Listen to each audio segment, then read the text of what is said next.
Hello everybody, my name is Elena. Welcome back to my YouTube channel. Today, I was like, okay, I want to film a video, I have the time, but I'm in a reading slump. It's not like exactly very easy for me to film book content right now because I literally don't want to read anything. Like, I've been reading, but it's not something that I'm fully enjoying the way that I usually do because I'm in a reading slump and I'm trying really hard to get out of it. So I was like, oh my god, do you know what would be a great idea? If I just took all the books on my physical TBR and presented them to you, and that way maybe I'll get inspired to read one of them. And if not, guess I'll just go fuck myself. I don't know. We'll see, but that is the game plan. I've separated them into categories, and I feel like I should start with the smallest one, which is sci-fi, because I don't really read. Wait, this doesn't count as sci-fi, does it? No, this is dystopian. I don't read dystopian either. The only two dystopian books that I have are a part of a series. It's the Arc of a Scythe series. I read the first book this year. I really enjoyed it.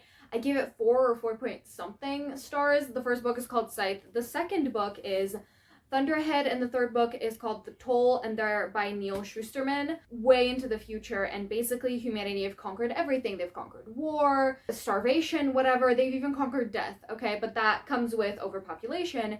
So there's these people that are trained to be what is called scythes, which is basically these people that go and glean other people from time to time, the way that usually would happen naturally in our time. So if, you know, like how people have car accidents and stuff like that, that's basically what they do, but they don't call it killing, they call it gleaning, because they use like programs and stuff and data to make it as accurate as possible. And Citra and Rowan are this boy and this girl that are like just kind of pretty normal, and then they get picked to be apprentices, but they can't both turn into scythes. Only one of them will, and then they have to kill the other one.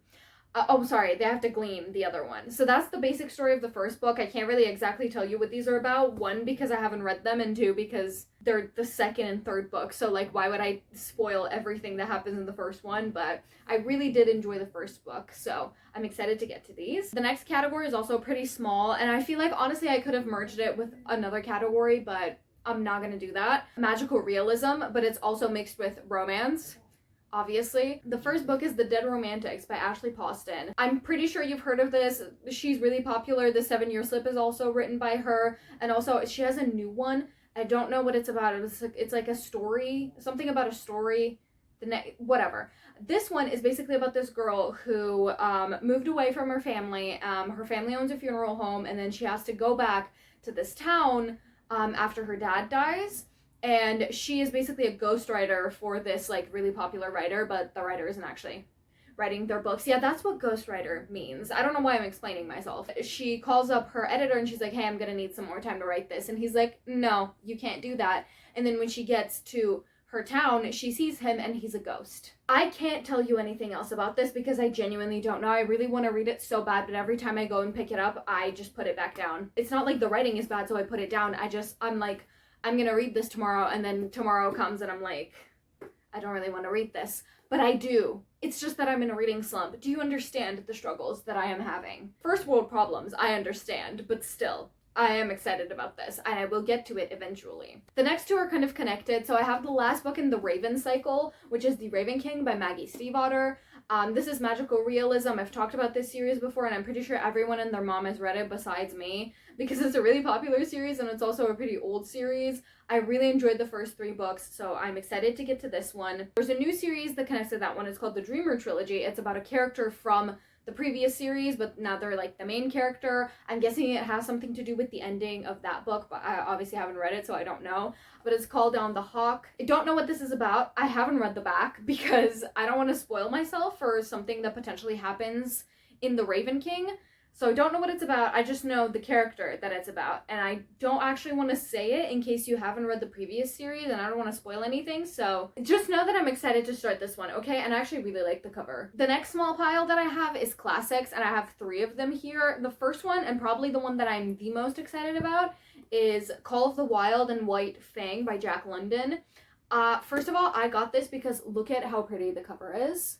I don't know which editions these are. I think they're the signature classics, actually. There's like a quote on the back as well, and when you open it, it has like a little flap, and it's paw prints inside. Oh, I can't wait to read this. I know both of them are pretty short, and there's 2 of them in here, Like there's Call of the Wild and White Fang, and I feel like I'm really gonna enjoy this. I just haven't read it yet. And then the next ones are actually The Three Musketeers by Alexandre Dumas.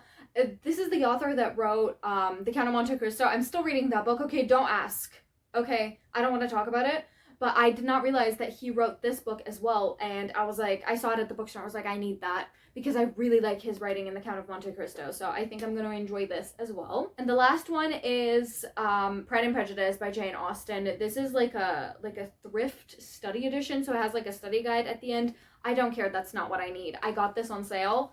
I'm going to read it at some point. I'm kind of discouraged, honestly, because I read Emma by Jane Austen and I didn't like it. So I don't know how this is gonna go, but it's on my TBR, so here it is. I will read it at some point. And now we can get into the kind of more exciting bits of this because we're gonna talk about the romance and the fantasy. The first two that I have in this category are Things We Hide from the Light and Things We Left Behind by Lucy Score. This is the second and the third book in the Knock 'Em Out series. The first one is Things We Never Got Over, which is that one, and I really enjoyed it, so I immediately picked up these two.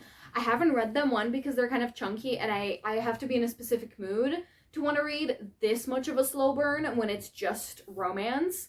But I love slow burn. It's like one of my favorite tropes. So their time will come, and honestly, I think I might start this one really soon. Just looking at it, it gives me serotonin. The next one is One to Watch by Kate Stayman London. This one really intrigued me because of the premise. Basically, this girl is a fashion influencer. Her name's Bia, and she's plus size, and there's this reality show, kind of like The Bachelor or The Bachelorette, and they've never had a plus size person on it, so they call her up and they're like, hey, do you want to be on the show? And she goes.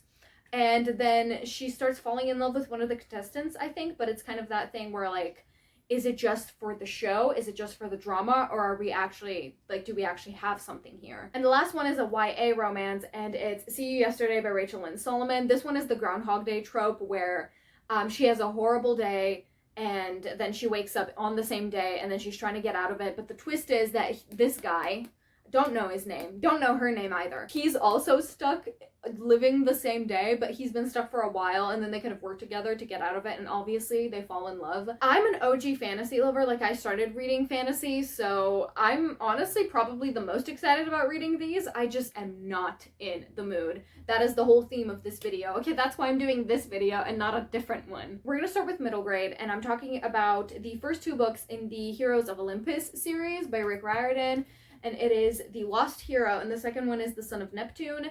I have pretty old copies of them because I bought them used because they were really cheap, and I don't mind having the used copies. I am pretty excited to read these, but to be completely honest, I'll probably listen to them on audiobook. I really enjoyed listening to the Percy Jackson books on audiobook, so I think I'm just going to continue that theme onto this series. I just need to be in a specific mood for middle grade, otherwise I will hate them.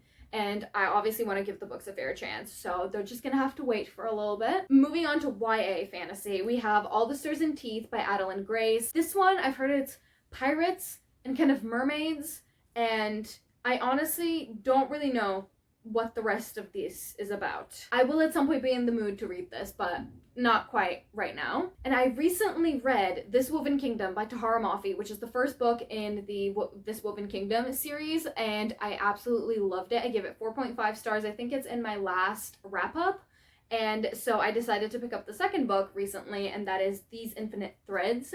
First of all, the cover is gorgeous. I love it. I love the first cover as well because obviously it's yellow, and I love yellow, but this one's also pink. And I also love pink, and it's just, oh, it's so pretty. And I love the little blue accents. This is not about the cover. And these last two books, I know one of them is definitely adult fantasy. I don't know if the other one is. The one that I for sure know is adult fantasy that has fluff all over it from my rug that is shedding is For the Wolf by Hannah Whitten. I am super excited about this book. The only reason, and I'm saying that, like, this is the only reason that I haven't picked this up, is because I feel like it's not a good time for me to pick it up while I'm in a reading slump, because I think the writing is just a tiny bit more complicated, and I want to fully immerse myself and enjoy this book and give it a really fair chance. It's the Wilderwood duology. This is the first book. The second one is For the Throne. Basically, there's this age-old, is it like a curse or something? it's just something that they do in this kingdom where if there's two daughters born, the first daughter is for the throne, so she's the one that's supposed to rule, and the second daughter is for the wolf, and she's kind of sent into the woods for like a sacrifice. I think it's like a spin-off on Little Red Riding Hood or something.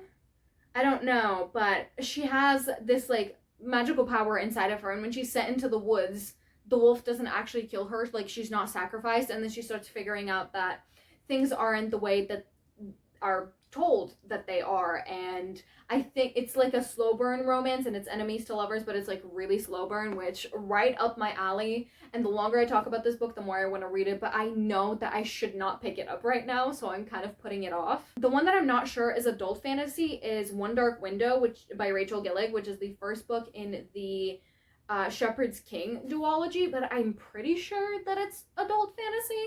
Listen, I don't know, it doesn't really matter. I just wanted to like put them into categories because I love doing that. This book is about this girl that I think like her kind was previously killed, and she hasn't because like she's keeping her identity hidden or something, and then she has this power, but it's like, is it like dark or something? And then I know, listen, I don't know what this book is about. I just know there's magical cards, and she needs like tarot cards. She needs to collect them to beat what is inside of her, so then she doesn't get caught, because all the other people that were like her got killed, and then she meets this guy and they have to team up to do it. If it's completely wrong, feel free to let me know in the comments. I don't know, obviously without spoilers, but yeah, I'm also really excited about this. But again, like I've said about every single book, I'm in a reading slump and quite literally don't want to read like 90% of the books that I come across. So we're trying to get through it, okay? I'm sorry if you thought this was going to be like a giant video with like 100 books, but I think there's like 18 of them. Okay, I don't have a really big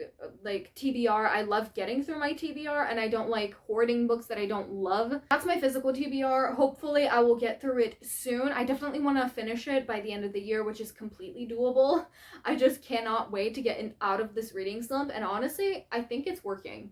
And the video that I'm supposed to be filming from tomorrow, I think is actually going to help me, but I don't know, I might have just jinxed it. We'll see. But yeah, that is it for this video. Thank you so much for watching. You can like, comment, subscribe if you would like, and I will see you in my next video.